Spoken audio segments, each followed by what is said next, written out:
If you want to set a password on your laptop, then this video is for you.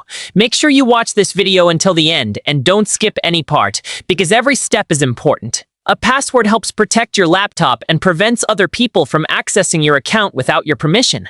So let's get started. If this video helps you set a password on your laptop, please subscribe to my channel and like the video. First, open the Settings app on your laptop. You can do this by clicking the Start button and then selecting Settings from the menu. Now, from the Settings window, click on Accounts. Next, find and select Sign-in options.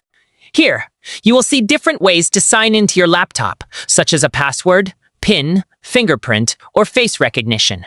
Now, look for the Password option. Click on Add to create a new password. A new window will now appear. In the first box, enter the password you want to use for your laptop. Make sure you choose a password that you can remember, but that other people cannot easily guess.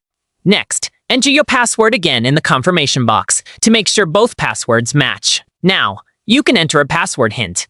This can help you remember your password if you forget it later. Once everything is entered correctly, click Next. Finally, click Finish to save your new password. Your laptop will now require this password when you sign into your Windows account.